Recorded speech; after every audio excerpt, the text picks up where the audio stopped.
नमस्कार। Dhirendra पुंडी news point में आप सभी का एक बार फिर से स्वागत है। आज बात कर रहे हैं दिल्ली की, लेकिन ये दिल्ली वो दिल्ली नहीं है जो कुछ दिन पहले तक थी, जहां दिल्ली का मालिक हुआ करता था और जो ये कहा करता था कि मोदी को मुझे हराने के लिए अगला जन्म लेना पड़ेगा। तो वो दिल्ली के मालिक नहीं रहे, तो दिल्ली भी पहले जैसी नहीं रही। और बात हो रही है तुर्कमान गेट की। तुर्कमान गेट जहां वक्त ऐसे बहता है लेकिन तासीर बनी रहती है। आज से ठीक 50 साल पहले तुर्कमान गेट पर बुलडोजर चला था। उस वक्त उस घटना ने इस तरह का रूप लिया कि बाद में आने वाली सभी सरकारें इस इलाके की तरफ झांकने से भी कतराने लगी थी। और दिल्ली में मुस्लिम वोटरों का हिस्सा भी काफी बड़ा हो गया, यानी इतना बड़ा हो गया कि वो बैंक बन सकता है। तो लिहाजा राजनेताओं के रुख भी उस बैंक के मुताबिक ही चलने लगे थे। लेकिन दिल्ली में जब सुबह, देर सुबह या एकदम अल सुबह आप कहें कि जब अल सुबह दिल्ली में बुलडोजर गरजे, तो तुर्कमान गेट के नहीं, इस पूरे दिल्ली के रहने वाले उस तमाम लोगों का जिनके माइंडसेट में ये चलता है कि उनके वोट इस देश का भविष्य तय कर देंगे, नेताओं को घुटनों के बल गिरा देंगे, उन सबके सपने चकनाचूर हुए। वो अवैध अतिक्रमण तो टूट ही गया, जिसको बचाने की कोशिश में गुंडई, धमकी और तमाम चीजें आप दिख रहे थे। मीटिंगे, जिनको शांति मीटिंगे कहा जाता है, इस तरह की कोई भी शांति मीटिंग जनरली तो नहीं होती है। कम से कम जब भी हम लोग जिहाद की आइडियोलॉजी पर बात करते हैं, वो शांति मीटिंग से ज्यादा उन शांति मीटिंग में अशांति पर ज्यादा बात होती है। तो ये तमाम चीजें टूटी हैं। लेकिन मैं इसका 50 साल पुराने वाला कनेक्शन आपके साथ जरूर बात करूंगा कि ये वही तुर्कमान गेट है जहां से कांग्रेस की सत्ता को बदल देने की कोशिशें शुरू हुई थी। ये अलग बात है कि आज कांग्रेस उन्हीं तमाम मुस्लिम वोटर्स के लिए, उन्हीं तमाम चीजों के लिए बयान देती हुई दिख रही है जहां 50 साल पहले उसके खिलाफ खड़ी थी। तो पहले तो आज की घटना है, और फिर मैं उस 50 साल पुरानी उस घटना को, जिसने जगमोहन को बहुत सारे लोगों की निगाह में एक खलनायक बना के रख दिया था। ये अलग बात है कि बाद में उनकी उन तमाम चीजों को अलग अलग लोगों ने शामिल किया। दिल्ली की अलग अलग जगह पर उसके मॉडल को माना गया, और अब तो ये तय हो गया कि सरकार अगर आएगी तो आपकी गुंडागर्दी बर्दाश्त नहीं की जाएगी। दरअसल दिल्ली में कल आधी रात को एमसीडी की टीम पर पथराव भी हुआ, क्योंकि वो मस्जिद के निर्माण के, जो मस्जिद के पास का अवैध निर्माण था, उसको छुड़ाने गई। गोले छोड़े गए आशुतोष के, वो तो सब चलता है। लेकिन दरअसल ये रामलीला मैदान के पास सटी हुई कब्रिस्तान की जमीन के से लगभग 6 जनवरी की देर रात या सुबह का, हम लोग आज की तारीख की कहें, दिल्ली हाई कोर्ट के आदेश पर एमसीडी ने 17 बुलडोजर से बने, यहाँ के जो 17 बुलडोजर से जो बारात घर बना हुआ था, डायग्नोस्टिक सेंटर बना हुआ था, और दुकानों को ढहा दिया। तुर्कमान गेट पे दरअसल एक फैज़े इलाही मस्जिद है, और इसके बराबर में ये सब उसी की आड़ में चूंकि तमाम चीजें चलती हैं, वहां धीरे धीरे बराबर में ठेला खड़ा होगा, फिर बाद में कुछ और होगा, फिर पक्का हो जाएगा, फिर उसके बाद अगला पक्का होगा। इस तरह की प्रोसेस हम लोग सब जगह देखते हैं, तो ये कोई नया इसमें नहीं था। लेकिन ये फैज़े इलाही मस्जिद के पास जब इस कार्रवाई को करने पहुंची पुलिस और कर्मचारी, तो भीड़ ने पथराव करना शुरू कर दिया। क्योंकि भीड़ को ये बहुत अरसे से आदत है कि वो पथराव करेगी तो कुछ लोग घायल होंगे, एक दो लोग इधर उधर से अगर मर भी गए तो वो बहुत बड़ा लॉस नहीं माना जाएगा, क्योंकि नेता सड़कों पर आ जाएंगे। और फिर जो वोट बैंक जिस चीज से बना है, यानी इस तरह की गतिविधियों को बढ़ावा देने में एक ताकत का इस्तेमाल करना और उसमें फिर नैरेटिव बदल देना, वो सब शुरू हो जाएगा। लेकिन इसमें ऐसा हुआ नहीं। इसमें पुलिस ने पूरी कार्रवाई की। बैरिकेडिंग तोड़ने के बाद जो पुलिस पहुंच रही थी, पुलिस ने उनको ढंग से जवाब दिया, उनको ठीक किया और वापस भेज दिया उनके घरों में। चूंकि जो वहां के जो इस पूरे ऑपरेशन को देख रहे थे, ज्वाइंट कमिश्नर ऑफ पुलिस थे मधुर वर्मा, उन्होंने कहा कि भाई हालात पूरे कंट्रोल में है। चूंकि ये पूरा इलाका जब इसको तोड़ा जा रहा था, इस अवैध निर्माण को, तो आप ये सोचिए कि पूरे इलाके को 9 जोन में बांटा गया था। हर जोन की जिम्मेदारी में एक एडिशनल डीसीपी के अधिकारी को दी गई थी, और पुलिस बल को तैनात किया गया था। चूंकि पत्थरबाजों की पहचान कर ली गई, आपको मालूम है पत्थरबाजी तो ऐसे सिखाई जाती है कि जैसे हर चीज में हर समय पर निशाना लगाने की तैयारी की जा रही हो। तो वो ये जो प्रबंधन समिति है, जो दिल्ली एमसीडी ने एक बाकायदा एक आदेश जारी किया था। दरअसल एमसीडी ने 22 दिसंबर को एक आदेश दिया था कि साहब ये जो इलाका है इसमें ये अवैध निर्माण है, बाकायदा उसकी पहचान की गई थी, उस पर बातचीत हुई थी, लेकिन मस्जिद निर्माण कमेटी को नहीं मानना था, क्योंकि एमसीडी का ऑर्डर था कि मस्जिद के बाहर की जो 1.195 एकड़ की जमीन है, वहां जो ढांचे बने हुए हैं वो सब अवैध है। और चूंकि एमसीडी ने उनसे बाकायदा उनको पहले समय दिया था कि ये जो अतिरिक्त जमीन है इस पर मालिकाना आपका कब्जा है या वैध कब्जा दस्तावेज है कोई इस तरह का जो आपके इस पर पोजेशन को साबित करता हो, लेकिन वो कौन मानने वाला था वहां। उनको लग रहा था जैसे अभी तक चूंकि केजरीवाल साहब थे तो कुछ भी चल रहा था, तो लग रहा था कि भले ही कांग्रेस सरकार बदल गई हो क्या हुआ, लोग तो वही है ना, अफसर भी वही है, बुलडोजर भी वही है, सब कैसे चलेंगे। तो ये सब था, लेकिन एमसीडी ने चूंकि ये ऑर्डर एमसीडी ने भी हाई कोर्ट के एक आदेश पे किया गया था। ये 12 नवंबर को 2005 को हाई कोर्ट की डिवीजन बेंच के निर्देशों के आधार पर किया गया था। चूंकि डिवीजन बेंच का साफ आदेश था कि तुर्कमान गेट के पास जो रामलीला मैदान के ग्राउंड के करीब ये 38,940 वर्ग फीट जमीन है, यहां से अतिक्रमण हटाओ, जिसमें सड़क, फुटपाथ, बारात घर, पार्किंग और निजी क्लिनिक बने हुए हैं। मस्जिद ने शुरुआत कर दी, क्योंकि मस्जिद के पास तो इस देश में एक ब्रह्मास्त्र है, वो तो सब लोगों को मालूम है, जिसका जो चाहे माफ कीजिएगा ब्रह्मास्त्र क्या, उन लोगों ने एक जो बनाया हुआ हथियार है कि साहब ये जमीन वक्फ संपत्ति की है, तो फिर दोबारा इसको वक्फ कहा गया और इसके लिए वक्फ बोर्ड को वो लीज पर देते हैं। हमें अतिक्रमण हटाने पर आपत्ति नहीं है, लेकिन मुख्य आपत्ति हमारी कब्रिस्तान को लेकर है। बारात घर और क्लिनिक का संचालन उन्होंने बंद कर दिया, यानी उनको ये मालूम था, उनको ये कोई ऐसा नहीं था कि ये मालूम नहीं था कि क्या होगा। लेकिन 6 जनवरी को दिल्ली हाई कोर्ट ने ये कहा कि साहब इसको जो याचिका थी उस सबको नोटिस जारी किया था, तमाम लोगों ने वॉक मांगा था, तभी उनको कहा गया कि ठीक है भाई, जब कब्रिस्तान पर देखा जाएगा, उस पर बात होंगी।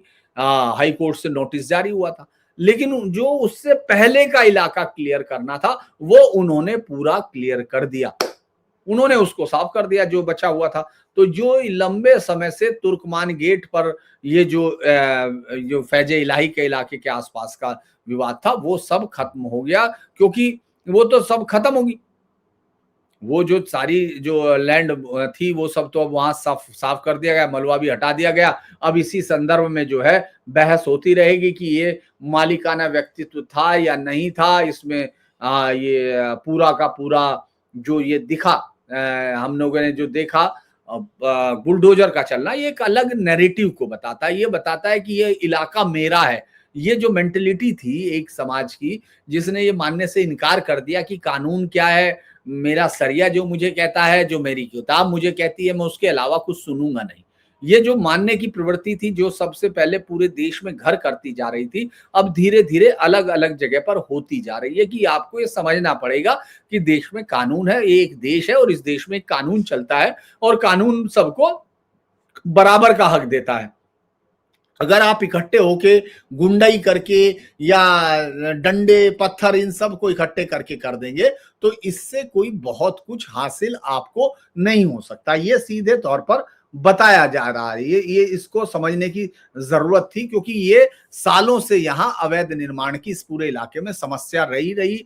इसको सबसे ज्यादा चूंकि इसमें मैंने आपको बताया क्या क्या था, इसकी ऑपरेशन की प्लानिंग पहले से कर ली गई थी, रात में इसलिए किया गया था ताकि ट्रैफिक या भीड़ ना हो। ये किसी डर से नहीं किया गया। बहुत सारे लोगों को ये अभी मैं सुन रहा था, जो लोग कह रहे थे कि डर गई है सरकार और रात में कर रही, नहीं, क्योंकि वहां भीड़ भरा इलाका है। अगर आप उस इलाके में गए होंगे तो गाड़ी निकालने में आपको बहुत टाइम लगता है। और चूंकि सुबह ही सुबह जो है चलता रहा और इसके बाद तमाम लोगों को, इन सब लोगों को पहले से पता था और इन लोगों को उन्होंने हटा के बाहर कर दिया। जिन लोगों ने पथराव करने की कोशिश की उनके फोटो खींच चुके हैं, अब उन सबको पकड़ लिया जाएगा और उन सबको, कुछ को डिटेन किया हुआ है, लगभग 10 लोगों के हैं, जिसमें से 5 को अरेस्ट की बात ही करनी शुरू, क्योंकि ये जैसे ही डिमोलेशन शुरू किया गया था उसी समय जो भीड़ थी वो पहुंच गई थी, पत्थरबाजी उन्होंने शुरू कर दी थी, पुलिस पे हमला किया गया, सरकारी संपत्ति को नुकसान पहुंचाने जो अमूमन है। तो पुलिस की एफआईआर में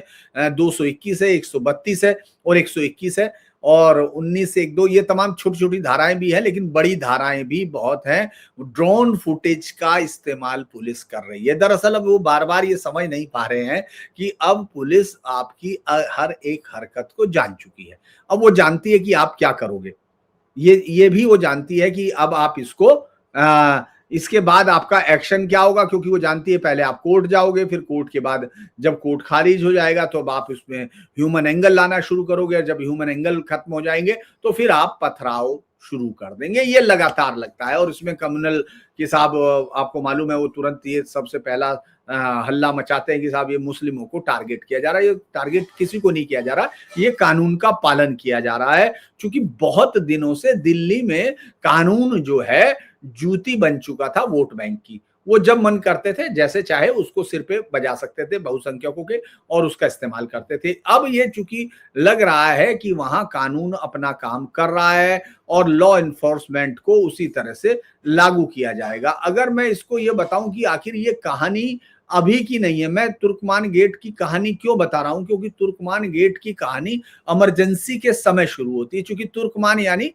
तुर्कों का इलाका, ये तुर्क जो दिल्ली के आए थे वो यहाँ बसे थे, ऐसा उन लोगों का कहना है। तुर्कमान गेट उसी का है। हालांकि दिल्ली जो पुरानी दिल्ली जिसको कहते हैं, जो शाहजहानाबाद जिसको कहा जाता था, उसका एक गेट ये भी था। अलग अलग गेट है, अगर आपने देखोगे दिल्ली के, दिल्ली गेट अलग है, सुलेमान ये अलग गेट है, इसको लाहौरी गेट अलग होता था। तो सब गेट अलग अलग है। तो उसी तरह यहाँ ये बताते हैं कि साहब ये मिसाल बना हुआ है इतिहास में कई सारे अवैध अतिक्रमणों के खिलाफ, जो सबसे बड़ी कार्रवाई हुई थी, जिसको बाद में ये शाह कमीशन बैठाया गया जनता पार्टी की सरकार ने, और उसमें भी ये कहा गया कि पुलिस ने बहुत ज्यादा ज्यादतियां की और उसका इस्तेमाल राजनीतिक तौर पर बहुत हुआ। वो घटना क्या हुई थी वो उसको जान लीजिए। यहाँ तुर्क मूल के लोग रहते थे, इसी तुर्कमान कहते हैं। मैंने कहा ये इसके इमरजेंसी काल में यहाँ सरकार इनको हटाने के लिए डीडीए ने स्लम क्लियरेंस के समय पे एक कई इलाकों को छांटा, उन पर कार्रवाई शुरू की। क्योंकि ये जो लोग थे इनको लोकल पॉलिटिक्स की ताकत का स्रोत भी थे, राजनीतिक दायरा भी था। क्योंकि उस वक्त ये पॉलिटिक्स में जनता पार्टी की सरकार के साथ हो रहे थे।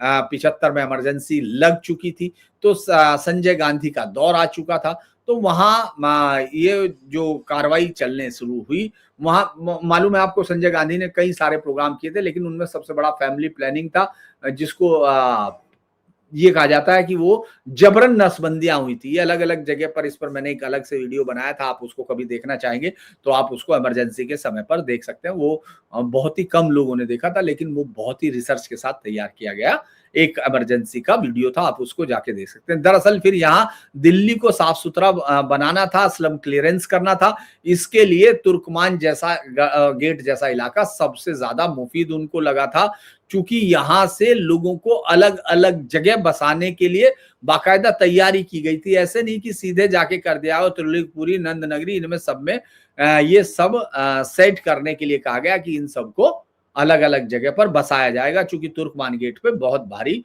भीड़ हो चुकी है और वहां से रास्ते या तमाम ट्रैफिक या कोई भी चीज वहां से दिल्ली की गुजरने में घंटों का समय लगता है। तो अब वो चूंकि वहां उस समय डीडीए के कौन थे वाइस चेयरमैन, जगमोहन, और ये कहा गया जगमोहन संजय गांधी के आदमी थे, डायरेक्ट उनसे लेते थे, सीधे फैसले लेते थे। तो जो घटना शुरू हुई वो अप्रैल 1976 से शुरू हुई। इसमें पहले तो नवंबर 1974 से छोटे मोटे डिमोलिशन किए गए, लेकिन अप्रैल 1975 में इसको इंटेंसिफाई किया। रेजिडेंट्स ने विरोध किया कि साहब हम तो यहाँ सदियों से रह रहे और हमारा तो पीढ़ियों से यहीं का रहना है, और जो नए एरियाज हैं यानी जहां आपने हमको जगह दी है वो वहां काम पे आने जाने की समस्या होगी। तो 17 अप्रैल 1976 को एक डेलीगेशन जाता है, संजय गांधी को मिलके वो मेमोरेंडम देता है। लेकिन संजय गांधी ने वो मेमोरेंडम खारिज कर दिया। रेजिडेंट वहीं रोड पर बैठ के उन्होंने विरोध शुरू किया। तो जगमोहन लोग, ये मैं जो बता रहा हूँ ये सब एक बात जान लीजिए, बायस्ड बहुत है, पूरे उसमें समय पे लिखा गया है। क्योंकि उस वक्त एक जॉन दयाल, और वो जिसके बारे में आप अच्छे से जानते हैं कि वो कौन है, किसकी किताब है वो, उसने इसमें जिक्र किया हुआ। वो कहता है कि मैंने ये शाह आयोग की कमीशन की कार्रवाई से लिख के उसमें से रेफरेंस लिया, लेकिन ज्यादातर जिक्र जो भी लोग करते हैं वो जान दयाल की किताब का करते हैं, जिसमें वो कहते हैं कि क्या हम आपको एक पाकिस्तान बनाने के बाद फिर दूसरा पाकिस्तान बनाने की यहाँ छूट दे। ऐसा जगमोहन ने कहा, ऐसा लोग कहते हैं कि भाई आप ये इलाका मुस्लिम बाहुल्य है, क्या दोबारा से पाकिस्तान बनाने देंगे क्या। ये इस तरह का। अब इसको जॉन दयाल किस तरह से अपनी किताब में लिखता है वो अलग बात है, लेकिन 18 अप्रैल को शुरू होता है यहाँ पुलिस प्रोटेस्टर के साथ विरोध शुरू हो जाता है। 19 अप्रैल को यहाँ 10 से ज्यादा बुलडोजर आते हैं, घरों को तोड़ा जाता है और लोग विरोध करते हैं। तो फिर वही पत्थरबाजी, चूंकि अतिक्रमण है, घर को मैं फिर इस्तेमाल करते हैं शब्द इसलिए ताकि आप भाषाई तौर पर उससे कनेक्ट हो और इनके साथ सहानुभूति हो। दरअसल वो तमाम अवैध अतिक्रमण थे। पुलिस पर पथराव शुरू होता है, आंसू गैस फायरिंग होती है और रिपोर्ट में जो फर्जी रिपोर्टिंग चलने लगती है, अफवाहों का बाजार गर्म हो जाता है और कहा गया कि साहब मीडिया ब्लैकआउट था इसलिए जो बुलडोजर के नीचे लोग कुचले गए ये बताया नहीं। बीबीसी से कुछ खबरें आने की बात की गई, लेकिन जो बेगम रुखसाना सुल्तान यहाँ जो संजय गांधी की सहयोगी हुआ करती थी उन पर यह चल रहा था कि यहाँ उन्होंने जबरदस्ती नसबंदी के कैंप चलाए गए थे और मुस्लिम महिलाओं को बुर्का उतारने को कहा गया था। ये आज भी उसी तरह का इस्तेमाल होता है। ये जो हथियार है आप भी जानते हैं आज भी उसी तरह से होता है। ऑफिशियल रिपोर्ट्स में कहा गया 5 मुस्लिम रेजिडेंट, एक सीपीआईएमएल का कोई एक्टिविस्ट ओम प्रकाश शर्मा का जो नाम आता है जो उस समय का, लेकिन जो जॉन दयाल और अजय बोस ये लोग कहते हैं इंडिपेंडेंट रिसर्च इनको कहा गया, इन्होंने संख्या को दुगना कर दिया। और कुछ तो मतलब किस्से कहानियां अगर आप वहां जाके अभी आज पूछ लेंगे तो वो आपको बता देंगे पता नहीं कितने मर गए कितने घरों के हो गए, जबकि किसी की भी लाश छिपाना आसान काम नहीं होता, जबकि पूरी बस्ती एक एक आदमी वहां खड़ा होकर अपने आदमी गिन रहा हो। तो अब इलाके में लोग कहा गया कि साहब यहाँ से उजाड़ दिया गया, लेकिन वो घटना इतनी बड़ी बनी, इसको इमरजेंसी के एक्सेसिस का वो बना दिया गया प्रतीक। और 1977 में इस पूरी घटना को देखने के लिए शाह कमीशन बनाया गया। शाह कमीशन ने जांच की, उसने कहा कि कोर्सिव स्टरलाइजेशन और डेमोलेशन हाईलाइट करके उसने उसमें डाला गया। जनता पार्टी ने इसको अपनी कैंपेन में यूज किया और उस बार पूरा वोट मुस्लिम वोट एक वोट बैंक की तरह से जनता पार्टी को मिला, उसके नेताओं को मिला और वहीं से कांग्रेस के साथ उनके रिश्ते खराब होने शुरू हुए थे ऐसा कहते हैं। लेकिन ये अलग बात है, इसीलिए कहते हैं कि जब 1980 में कांग्रेस श्रीमती गांधी लौटी तो वो ज्यादा हिंदूवादी प्रभाव के साथ दिख रही थी, ऐसा अक्सर अलग अलग चीजें आता है। तो लोगों ने क्या किया आप देखेंगे, जो इस तरह के आंदोलन है जो अक्सर जिक्र करते हैं कि साहब मुसलमानों के साथ बहुत अत्याचार इस देश में होता रहा है, उन्होंने इस घटना को अपना प्रतीक बनाया हुआ। आज तक इतिहास में डॉक्यूमेंट्री, डिबेट, इन सब में उसको इस्तेमाल करते हैं, क्योंकि वो पूरा का पूरा ये बदल सकते थे। और मैं जो बुलडोजर एक्शन की बात जो लोग करते हैं उनको ये समझने की जरूरत है कि बुलडोजर एक्शन उस वक्त भी अवैध कब्जा हटाने के लिए हुआ था, लेकिन उस वक्त ये बड़ा इसलिए हो पाया था, उन लोगों ने इसलिए बड़ा कर दिया था क्योंकि पॉलिटिकल पार्टीज उनके साथ खड़े होकर इसका पूरा इस्तेमाल करती थी। वो दौर था जब यहाँ से कुछ किलोमीटर दूर ही है, मतलब वहीं से कुछ किलोमीटर दूर ही है, मुश्किल से 1.5 या 2 किलोमीटर दूर जामा मस्जिद है, जहां जामा मस्जिद अंदर जाएंगे तो और कम है, वहां जामा मस्जिद से जहां से फतवों से सरकारें चलती थी, दिल्ली की सरकारें घुटनों पर बैठती थी, माफ कीजिएगा, और मिलने जाते थे, देश के प्रधानमंत्री मिलने जाते थे, जिससे वो जामा मस्जिद के शाही इमाम साहब वहीं हुआ करता। तो ये सारा इलाका उस वक्त अगर आप देखते तो पूरी तरह से इस बात का था कि ये मेरा इलाका है, हमारे इलाके में हमारे अलावा कुछ नहीं हो सकता, ये सबसे बड़ी चीज थी। तो जो आज मैं जिस बुलडोजर की घटना को मैं देख रहा हूं और पूरे देश में देख रहा हूं, तो वो एक चीज का नैरेटिव तोड़ रही है कि साहब आपका कोई इलाका नहीं, इस देश का इलाका है, इस देश में है, सब लोग बराबर हैं। लेकिन अभी भी आपको ये चीजें अलग अलग दिखाई देंगी। दिल्ली के बहुत सारे इलाकों में आप जाओगे तो आपको पता चल जाएगा, बहुत सारे लोगों को तो दम निकल जाता है जो बाहर आके नारे लगाते हैं सेकुलरिज्म के और उसके, वो उन इलाकों में जाते हुए उनके घुटनों में दर्द हो जाता है अगर वो जाए, क्योंकि उनको मालूम नहीं है कि वहां उनके साथ, उनको अच्छे से मालूम है कि क्या हो सकता है, लेकिन बाहर आके वो जो नारे गढ़ते हैं वो सिर्फ अपनी राजनीतिक मजबूरी के चलते वो ऐसा करते हैं। ऐसा मैं बहुत सारे आज वो भी देख रहा था कि नारों के आधार के लिए आप इंडियन एक्सप्रेस में देख सकते हैं, जेएनयू में मनोज झा का एक आर्टिकल है जो बता रहा है कि ये विरोध कैसे, मतलब प्रधानमंत्री को की कब्र खोदना और अमित शाह की कब्र खोदना और वैचारिक विरोध होना, वो इन दोनों को एक करके उसमें घालमेल में डालने की कोशिश कर रहा है। इंडियन एक्सप्रेस में अक्सर छपता है इस तरह का।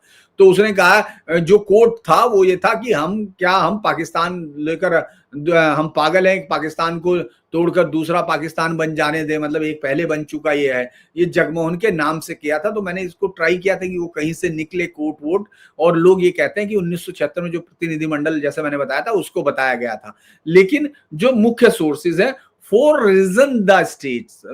Regions of state, Delhi under emergency 1997 की बुक है, 1977 में अजय बोस और जॉन दयाल। मैंने इसको और सभी कई जगह से वहां इसने ये डिटेल में बताया है, लेकिन ये किताब जो है बेसिकली शाह कमीशन के नाम पर लिखी गई है और इसने कहा कि प्रत्यक्षदर्शियों के बयानों पर रिकॉर्ड है। ये सभी सोर्स एक किताब से ही रेफरेंस आते हैं। मैं इसको यही कह सकता हूं कि सब आप चेक करेंगे तो आपको पता चलेगा। लेकिन तुर्कमान गेट अपनी एक इतिहास के साथ वापस उसी लिए याद किया जा रहा है, यानी वही अतिक्रमण, उसको उसी तरह हटाना। लेकिन अब मुझे लगता है कि ज्यादा बेहतर तरीके से ये समझने में काम होगा अतिक्रमणकारियों को कि अब जमाना भी बदल गया, लोग चलाने वाले भी बदल गए, और जो लोग भाईचारे में चारा बने हुए थे वो भी थोड़ा थोड़ा समझने लगे हैं कि भाई खाना क्या चाहते हैं। तो आज के लिए इतना ही। अगर आपको वीडियो पसंद आए तो लाइक कीजिए, सब्सक्राइब कीजिए, शेयर कीजिए, और आप हम लोगों को सहयोग भी दे सकते हैं। तो आज के लिए इतना ही, फिर मुलाकात होती है। नमस्कार।